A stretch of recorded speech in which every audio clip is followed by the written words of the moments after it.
During winter and the beginning of spring, the southern right whales begin a journey from the Valdez Peninsula in Argentina towards the coast of Santa Catarina in Brazil.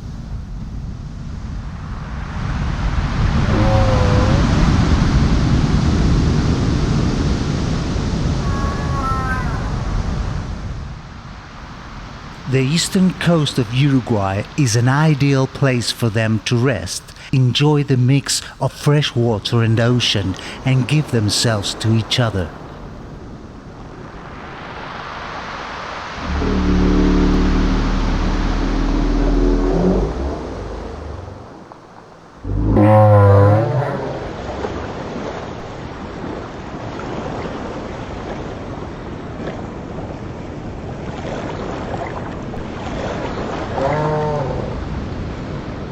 This couple doesn't seem to be bothered by the presence of a curious sea lion.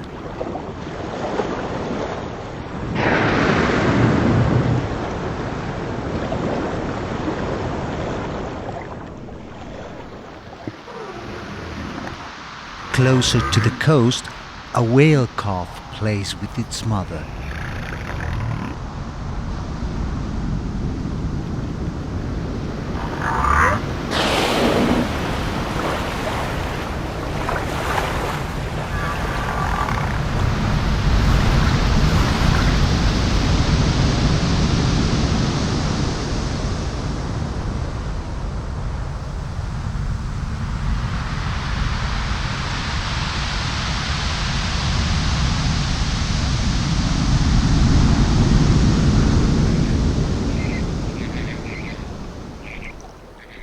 But this area is not only sought after by this gigantic mammal. Through the air, Chilean flamingos cross invisible borders seeking the lagoons of the Uruguayan eastern coast. They switch this habitat with other brackish lagoons, estuaries and freshwater lagoons in Argentina, Brazil, Chile, Bolivia and Peru. The pink ones are adults, the grey ones juveniles. They feed in the shallows, placing the front side of their bills on the bottom and filtering the water and mud while pumping it out at the sides, trapping shrimp and other small water creatures.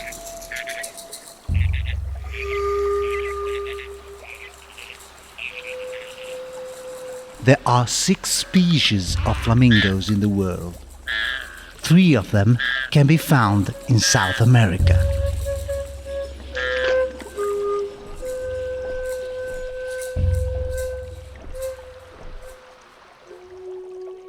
But some birds come from much farther away. They fly over 8,000 miles from the Arctic tundra of Alaska and Canada, where they nest and breed. Only a few weeks old, the chicks begin their first long-distance journey with the adults.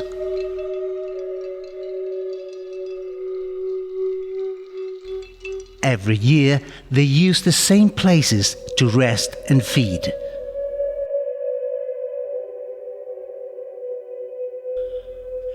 They take an elliptic route, flying south over Western America, the Atlantic coast and the Caribbean, crossing part of the Amazon forest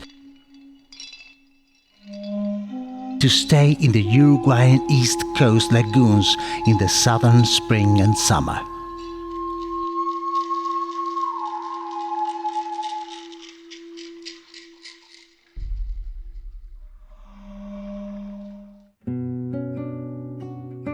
These birds are the American golden plover and the buff-breasted sandpiper, 2 of many bird species that migrates to these wetlands.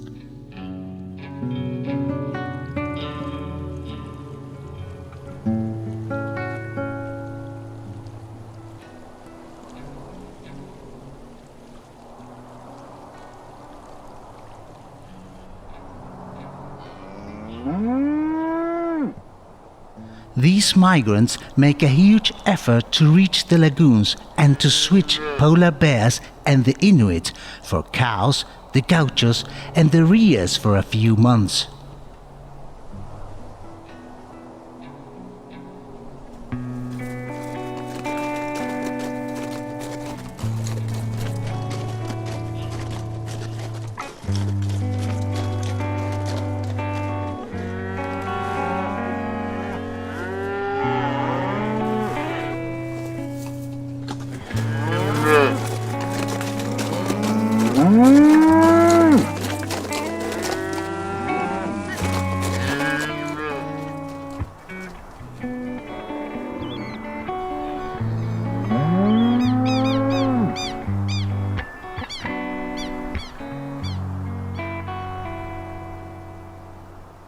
They are classified as shorebirds, many of which are long-distance migrants. They are generally found near water, as most shorebirds.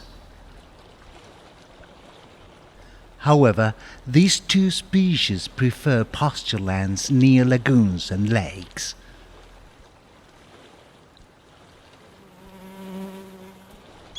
The American golden plover is about 10 inches long. It has a speckled grey back, a large and round head, and a charming white eyebrow. Its name relates to the golden color of its back while in breeding plumage. During the months it stays in the Arctic, its back turns golden with black plumage from face to below the tail.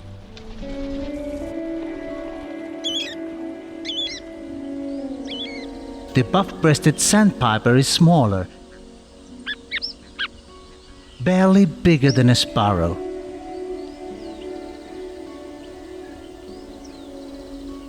With yellow legs, a short bill, and a cinnamon-colored plumage, in flight they show the intense white of the underside of their outstretched wings.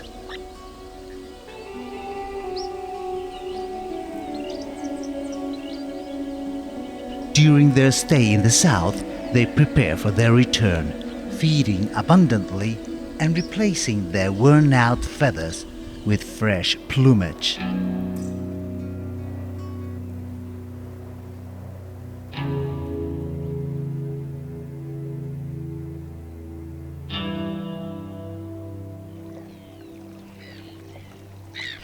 Eastern Uruguay is an area rich in wetlands, with lagoons and lowlands that cover 400,000 hectares of international importance for conservation, especially as a habitat for waterbirds.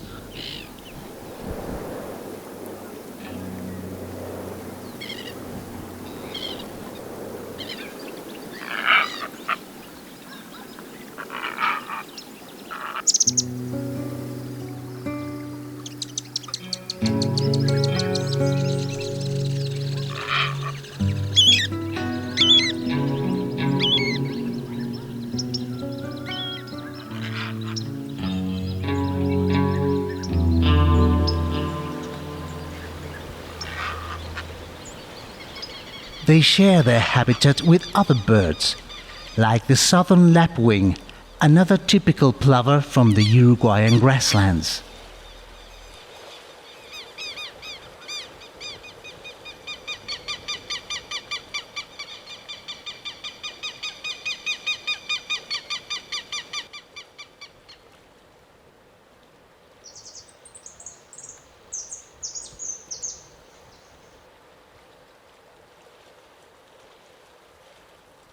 The saffron yellow finch female sings to attract the males.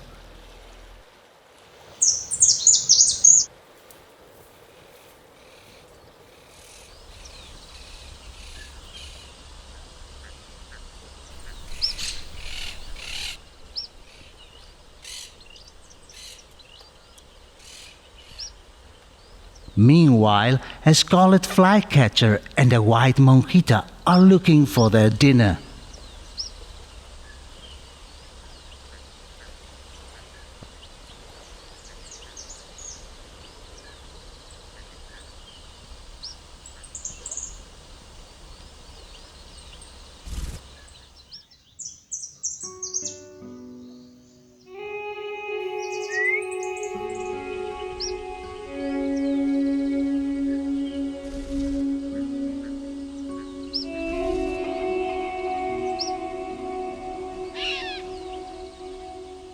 something that the chimango has already achieved.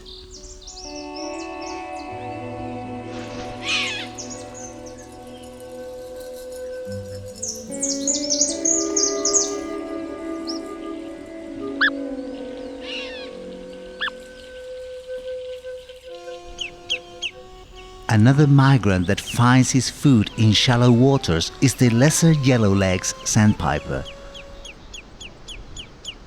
Like the golden plovers and the buff-breasted sandpipers, these interesting birds also nest and breed in the Arctic tundra of Alaska and Canada.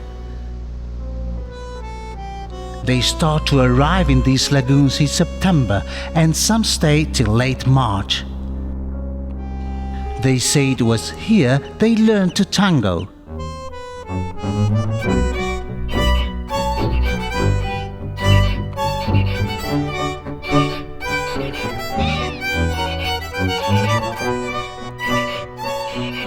To the chimango's disapproval.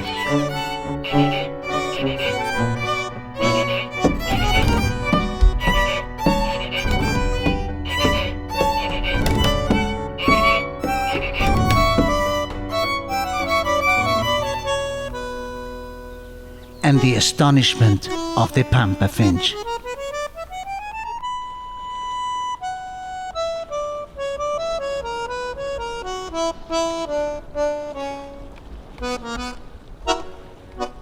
They eat male insects, small fish and crustaceans, among other small creatures they find in the water and the mud.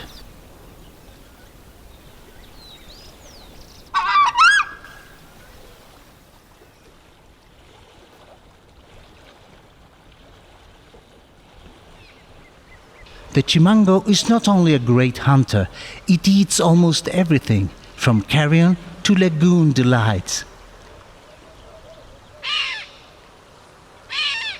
Like this freshwater mussel.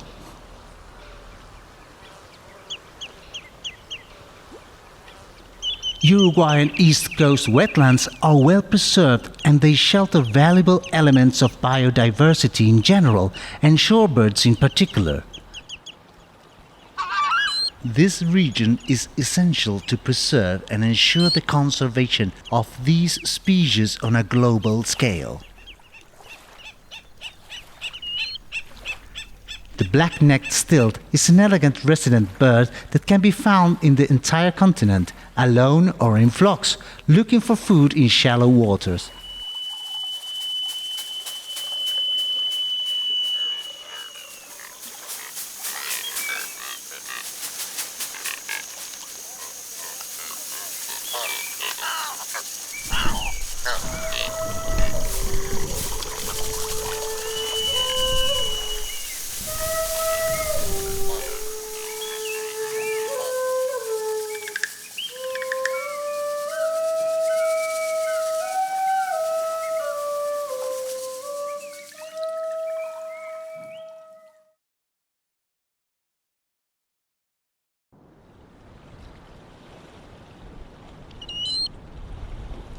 The American golden plover is always on the alert.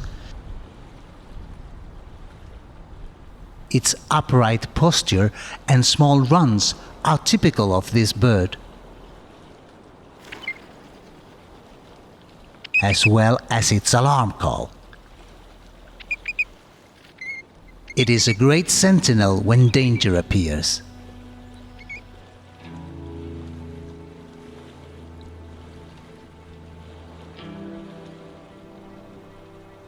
The Pectoral Sandpiper can be confused with the buff-breasted sandpiper. Its plumage is similar, but it has a longer bill and legs and is slightly larger. It is common to see it feeding in the water, while the buffies like natural fields of short grass.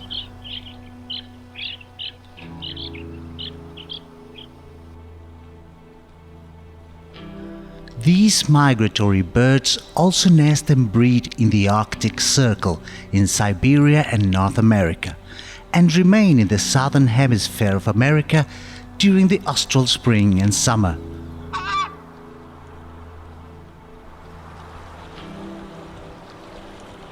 Preservation of their habitat is of vital importance for the plovers and sandpipers.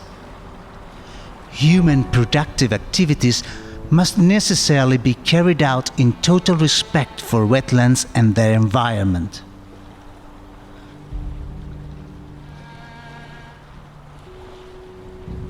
Other indigenous species also depend on human preservation efforts and awareness. The capybara, which lives in groups, is the largest rodent in the world. It lives in wetlands, lagoons and grasslands, like the otter. Hunting and other human activities carried out irresponsibly have reduced their populations and constitute the main threat to the species.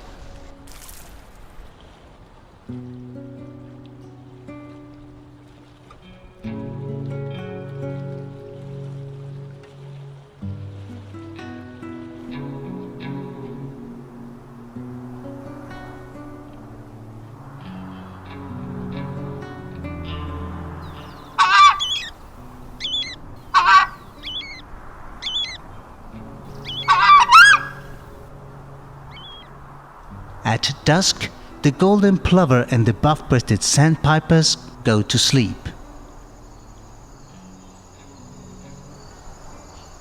But not in trees. They prefer to sleep on the ground.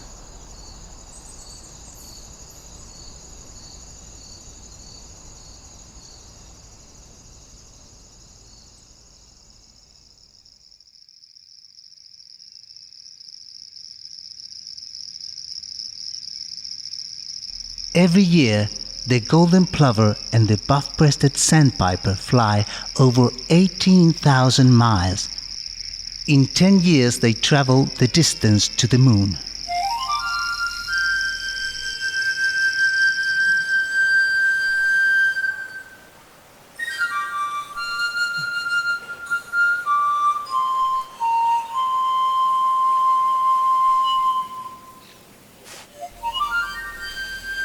When the sun rises in the Sierras, not far from the lagoons, a group of turkey vultures warm their wings.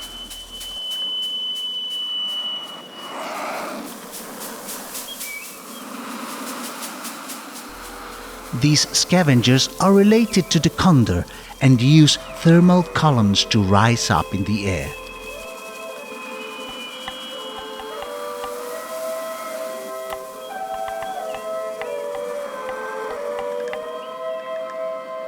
Well, where there is room for 5, there is also room for 6, but not many more.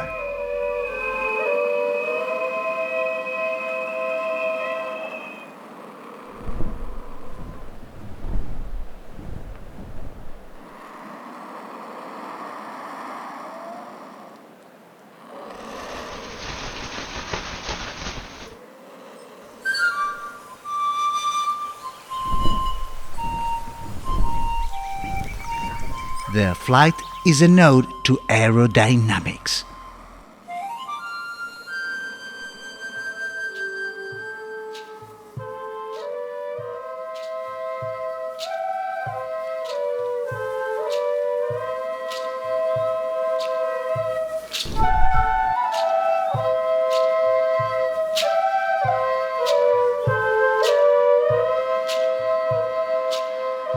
These Sierra ranges, which collect rain, are strongly linked to lowland wetlands because they constitute the beginning of a rich and diverse life cycle.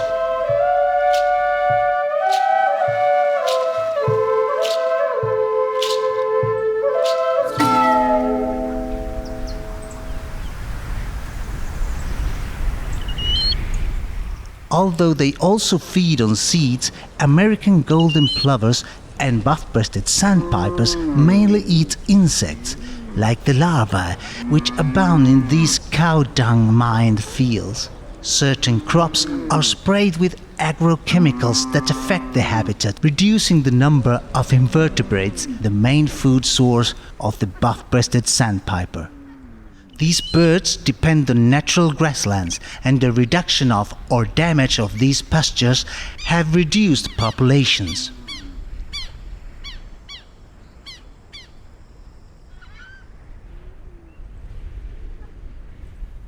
This is a dry year, and much of the fields are tinged with yellow. Anthills also abound in this area.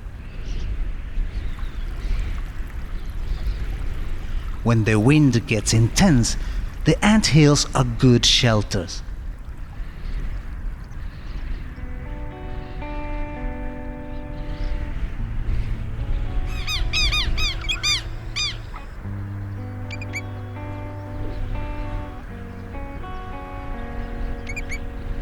As these plovers and sandpipers don't lay eggs here, the tegu lizard doesn't pose a threat to them.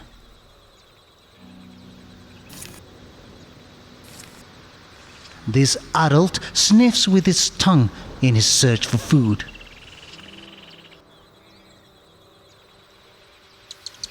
The juvenile ones learn the tricks for a safe search.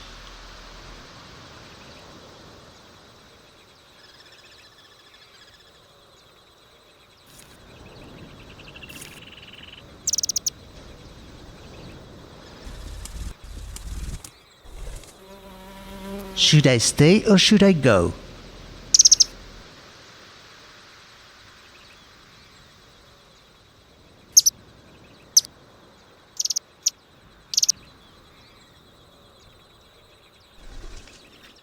The sooty tyrannolet avoids the clash.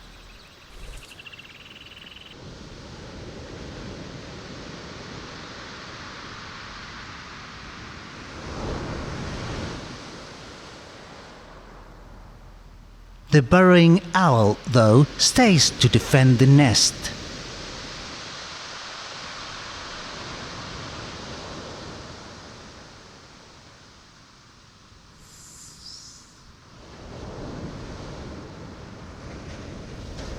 This family is on the alert,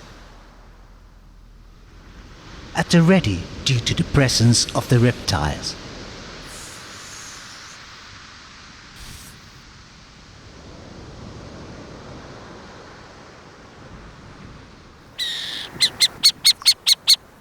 I am warning you, I've seen you already.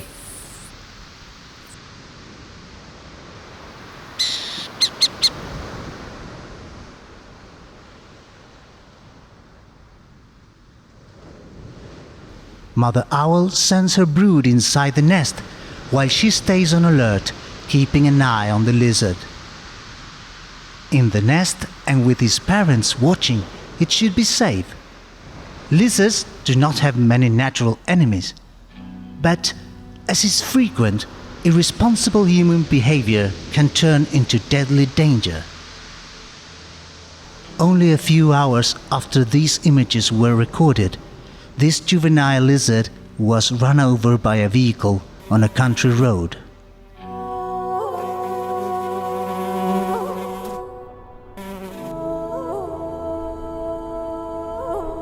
The fact that lizards are not a threat for our plovers and sandpipers doesn't mean that they are exempt from danger. Birds of prey. The Crested Karakara is one of the most feared around here. It's common to see him approaching the lagoons in search of an easy catch. Like this 9-banded armadillo. The pampa plover stays, as usual, on the alert.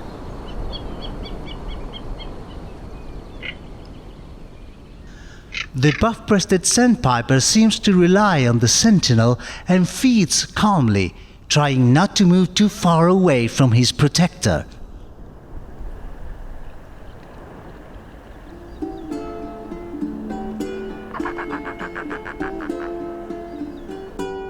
At the first alarm call from the pampa, everyone flies. The shell of this 9-banded armadillo is too hard even for the bill of the Karakara.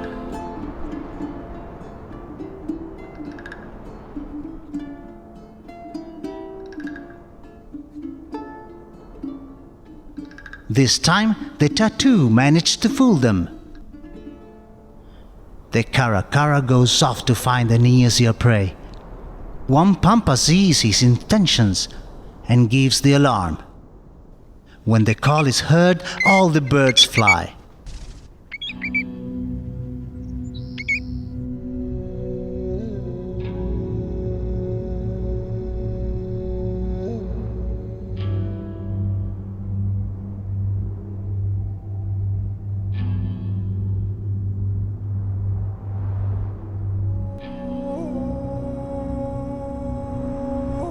Today is not a good hunting day for the Karakara.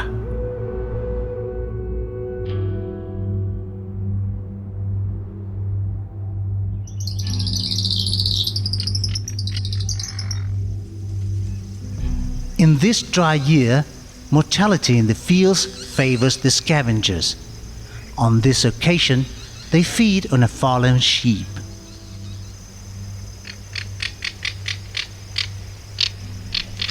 Without any luck with his hunting, the Karakara joins the feast.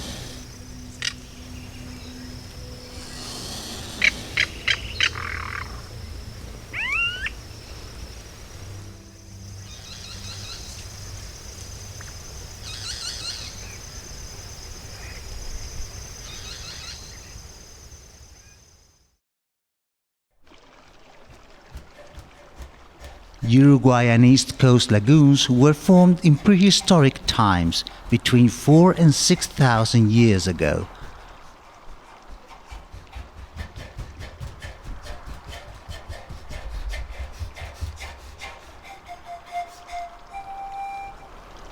When Homo sapiens appeared 300,000 years ago, plovers had already been on the planet for over 50 million years.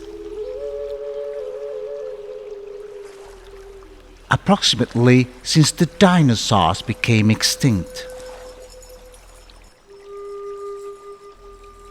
In their journeys crossing America from north to south through the centuries, they lived among the first settlers of our continent.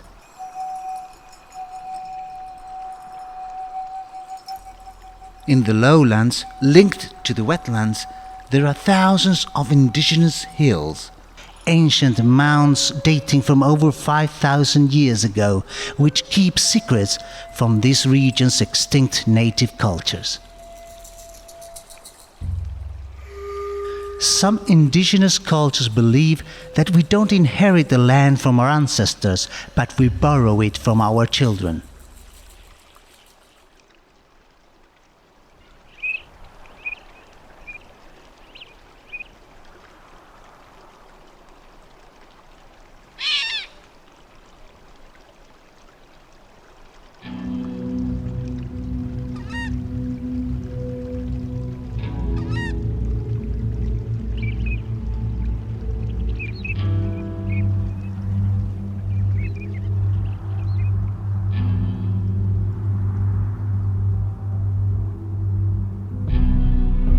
Wetlands around the world are threatened, and plovers and sandpipers are good indicators of their health status.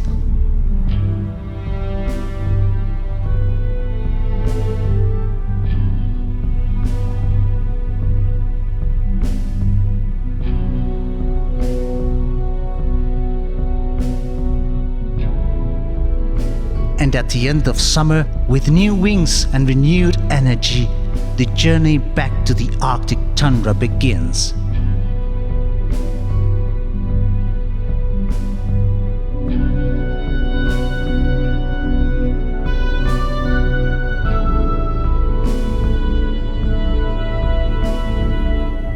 That the American golden plover and the buff-breasted sandpipers keep returning to these fields and wetlands depends on how we use them and how we preserve them.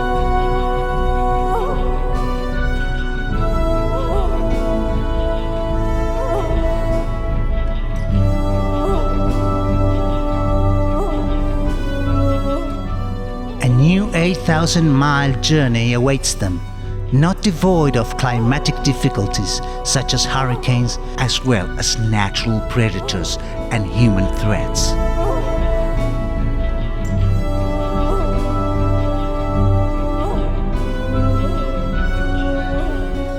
The elliptical return route takes them through the Andes highlands, Central America, USA and Canada.